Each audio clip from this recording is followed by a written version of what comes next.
चंदापुर गांव में सीमा नाम की एक औरत रहती थी। उसका इस दुनिया में कोई नहीं था।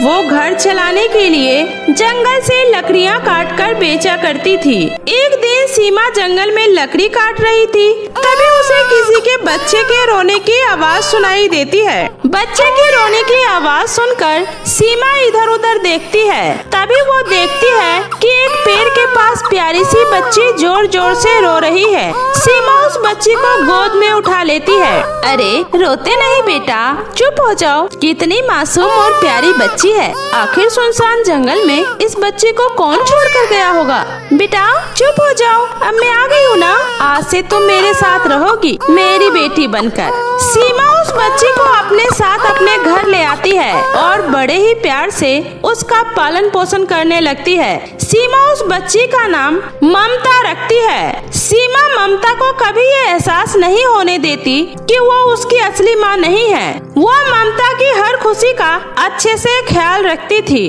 और उसका दाखिला भी शहर के अच्छे स्कूल में करवा रखी थी। ममता पढ़ने में काफी होनहार थी। एक दिन स्कूल में सभी टीचर बच्चों से कहते हैं, बच्चों आप लोगों को ये जानकर बहुत खुशी होगी कि हमारे स्कूल में बहुत बड़ा फैशन शो होने वाला है और जो भी बच्चा इस फैशन शो को जीतेगा उसे पूरे 1 लाख रुपए इनाम में मिलेंगे और उसे स्कूल की तरफ से स्कॉलरशिप भी दिया जाएगा। तो बच्चों आप सभी इस शो के लिए तैयार हो ना? Yes teacher. इतना बोलकर टीचर वहाँ से चली जाती है। टीचर के जाते ही सभी लड़कियाँ आपस में बातें करने लगती है कि वो इस फैशन कंपटीशन में क्या पहनने वाली है। मैं तो अपना जयपुरी लहंगा पहनूंगी। हाँ मैं तो गाउन पहनूंगी। सभी बच्चे आपस में बातें कर रहे थे। वही ममता चुपचाप कोने में उदास बैठी थी। तभी स्कूल की एक बहुत ही घमंडी लड़की रिया उससे कहती है क्या हुआ ममता, तू इस फैशन कंपटीशन में हिस्सा नहीं ले रही है क्या? वैसे तुम हिस्सा ले भी कैसे सकती हो? भला तुम्हारी वो गरीब बूढ़ी माँ तुम्हें फैशन शो में पहनने के लिए कपड़े कहाँ से दिलाएगी? है ना दोस्तों। इतना बोलकर रिया के साथ क्लास की बाकी की सभी लड़कियां जोर जोर से हंसने लगती है और सभी ममता को गरीब गरीब कहकर चिढ़ाने लगती है। ये देखकर ममता बहुत ही ज्यादा दुखी हो जाती है। चुप हो जाओ तुम सब। मेरी माँ गरीब जरूर है लेकिन वो मेरे लिए दुनिया की सबसे अमीर माँ है और देखना मैं इस फैशन शो में जरूर हिस्सा लूंगी और इस फैशन शो को जीतूंगी भी, समझे? इतना बोलकर ममता अपने घर आ जाती है और गुस्से से मुंह लटका कर बैठ जाती है। तभी सीमा खांसते हुए जंगल से लाई हुई लकड़ियां काट रही होती है। क्या हुआ मेरी रानी बेटी को? आज ये चांद सा चेहरा मुरझाया हुआ क्यों है? माँ हम इतने गरीब क्यों हैं माँ? हम बाकी लोगों की तरह क्यों नहीं हैं? मेरी वजह से आपको कितनी मेहनत करनी पड़ती है, फिर भी हम सुकून से बाकी लोगों की तरह नहीं जी सकते। आखिर क्या बात है बेटा, आज अचानक तुम ये सब क्यों बोल रही हो? माँ अब मैं बच्ची नहीं रही, बड़ी हो गई हूँ और मुझे सब समझ में आता है। आप मुझे पढ़ाने लिखाने और मेरी छोटी छोटी ख्वाहिशों को पूरा करने के लिए कितनी मेहनत करती हो और एक मैं हूँ बिना कुछ किए ही हर वक्त बस आपसे अपनी चीजों की फरमाइश करती रहती हूँ और आज भी वही करने वाली थी। कुछ दिन बाद स्कूल में फैशन शो है लेकिन माँ अब मैं समझ गई हूँ ये सारी चीज हम गरीब लोगों के लिए नहीं है। मैं उस फैशन शो में हिस्सा नहीं लूंगी माँ। बेटा मैंने जिंदगी में बहुत दुख झेले हैं लेकिन मैं नहीं चाहती तुम्हारी जिंदगी भी मेरी तरह दुखों से भरी हो। मैं चाहती हूँ तुम पढ़ लिख कर एक अच्छा मुकाम हासिल करो।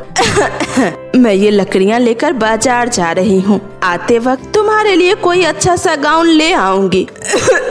ठीक है बेटा। माँ आप ठीक तो हो ना माँ? तभी सीमा अचानक से वहीं बेहोश हो जाती है। ममता दौड़कर पास के डॉक्टर को बुला लाती है। चेकअप करने के बाद डॉक्टर ममता से कहते हैं, देखो बेटा तुम्हारी माँ की हालत बहुत ज्यादा खराब है। लगता है इनकी तबीयत काफी दिनों से खराब थी लेकिन इन्होंने अपनी सेहत पे ध्यान नहीं दिया। अभी तभी तो मैं इन्हें दवाई दे रहा हूँ, लेकिन इन्हें जल्दी ही इन्हें किसी बड़े हॉस्पिटल में एडमिट कराना होगा, वरना इनकी जान भी जा सकती है। ये सब सुनकर ममता बहुत ही दुखी हो जाती है। बड़े हॉस्पिटल में तो बहुत ही खर्चा आएगा, आखिर मैं इतने पैसे कहाँ से लेकर आऊंगी? अगर मैं उस फैशन कंपटीशन को जीत जाती हूँ तो वो 1 लाख रुपए मुझे मिल जाएंगे, फिर उन पैसों से मैं माँ का अच्छे से इलाज करवा सकती हूँ। लेकिन मेरे पास तो उस शो में पहनने के लिए एक भी अच्छे कपड़े नहीं हैं। तभी ममता की नजर अपनी माँ की एक पुरानी साड़ी पर जाती है। हाँ, मैं इस साड़ी से कोई अच्छा सा गाउन बनाने की कोशिश करती हूँ। ये सोचकर ममता अपनी माँ की साड़ी को अच्छे से काट कर एक बहुत ही खूबसूरत गाउन तैयार कर लेती है। गाउन देखकर तो उसे भी यकीन नहीं होता कि ये गाउन उसी ने बनाया है। गाउन बहुत ही अच्छा था। अगले ही दिन स्कूल में कंपटीशन शो था। सभी लड़कियां अच्छे से महंगे महंगे कपड़े पहनकर उस कंपटीशन में हिस्सा लेती है। ममता खुद से जो गाउन बनाई थी वो उसी को पहन कर आती है। ममता सुंदर तो थी, यूनिक और सिंपल सी ड्रेस उसकी खूबसूरती पर 4 चांद लगा रहे थे।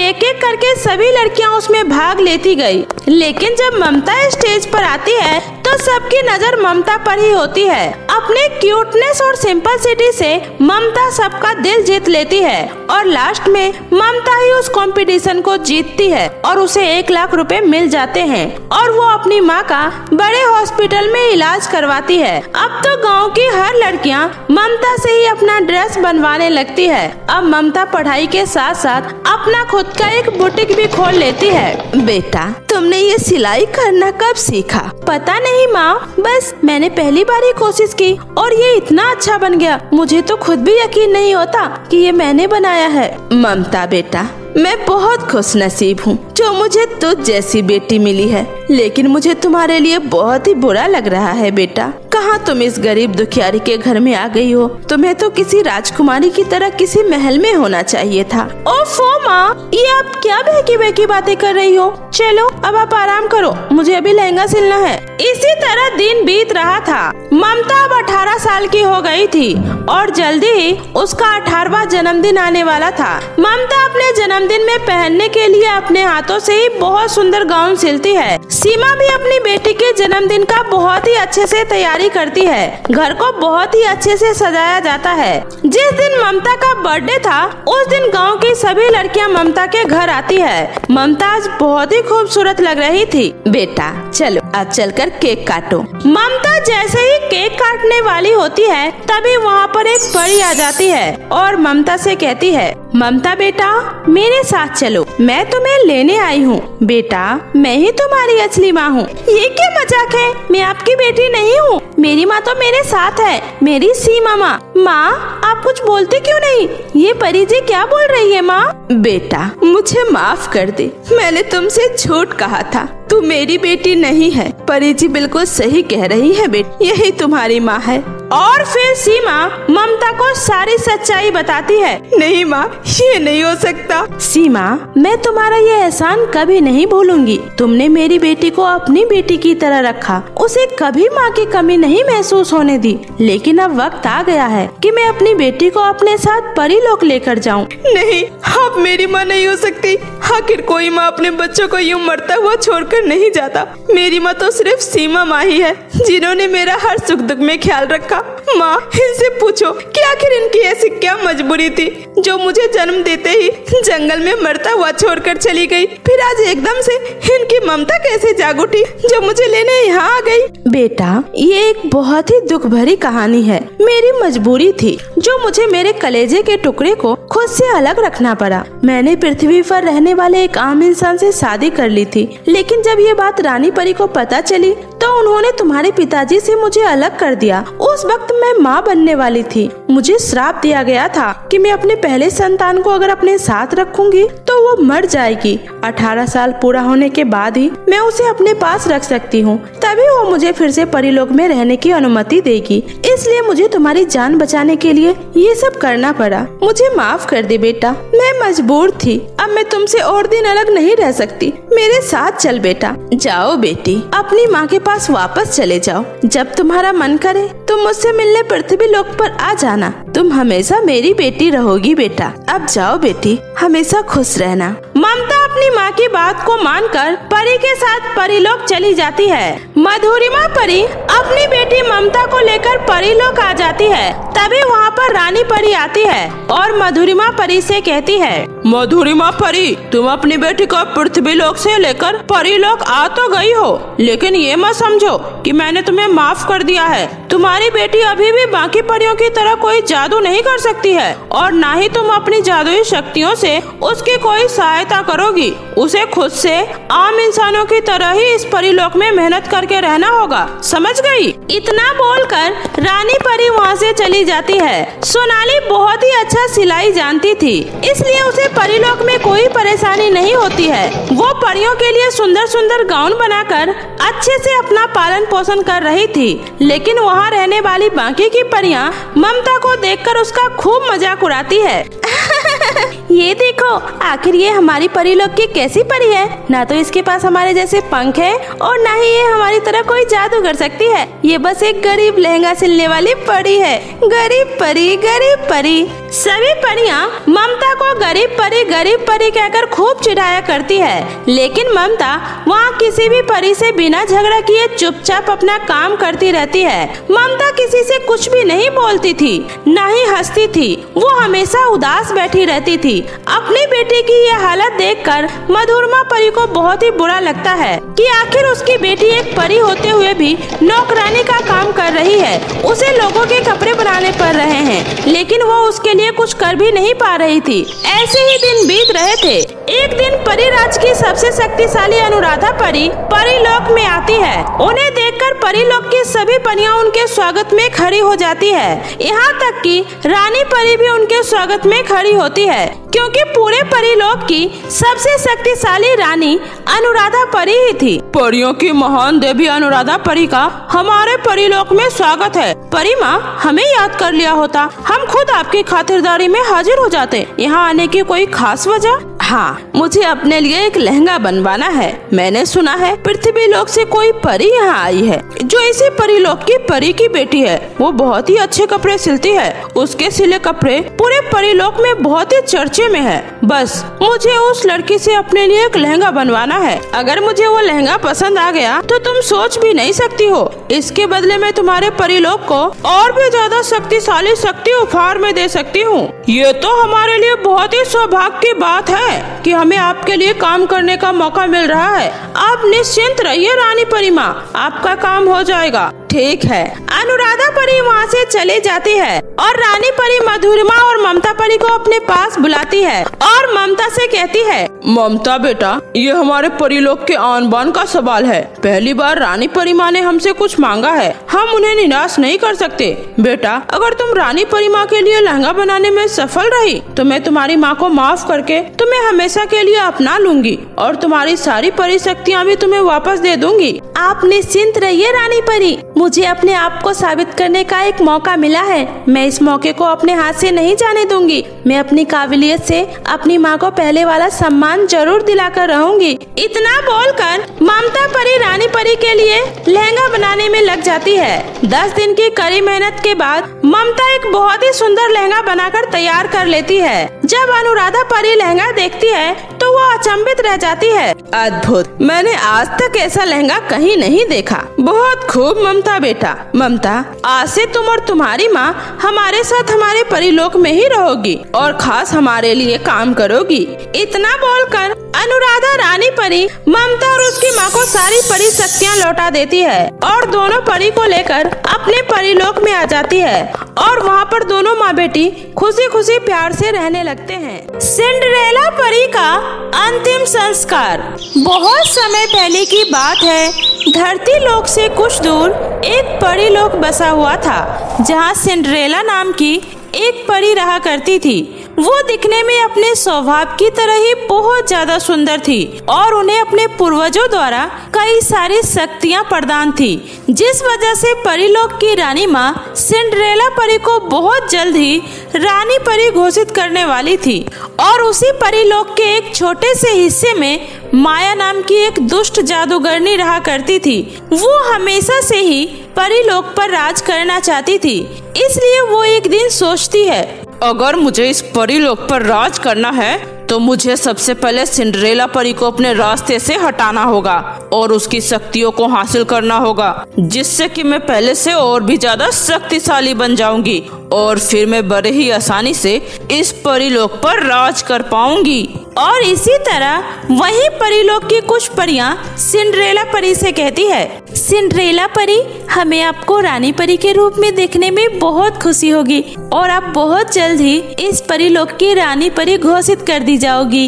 इसलिए आज हम सब परियों ने मिलकर आपके लिए एक सरप्राइज प्लान किया है। आशा करती हूँ आपको हमारा सरप्राइज बहुत अच्छा लगेगा।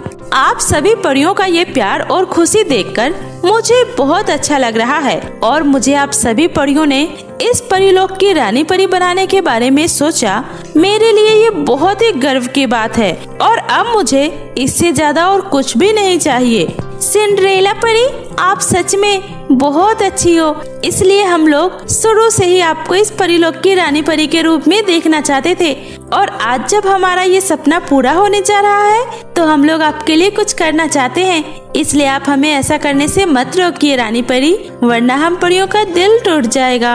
अगर बात आप सबके दिल टूटने की है तो फिर ठीक है, मैं आप सबको नहीं रोकूंगी। और इसी तरह अगले दिन जादूगरनी माया एक बूढ़ी परी का रूप लेकर सिंड्रेला परी के पास आती है और मन ही मन सोचती है, मेरे पास ये सही मौका है इस सिंड्रेला परी को कैद करने का, लेकिन उससे पहले मुझे सिंड्रेला परी को यहाँ से कहीं दूर लेकर जाना होगा।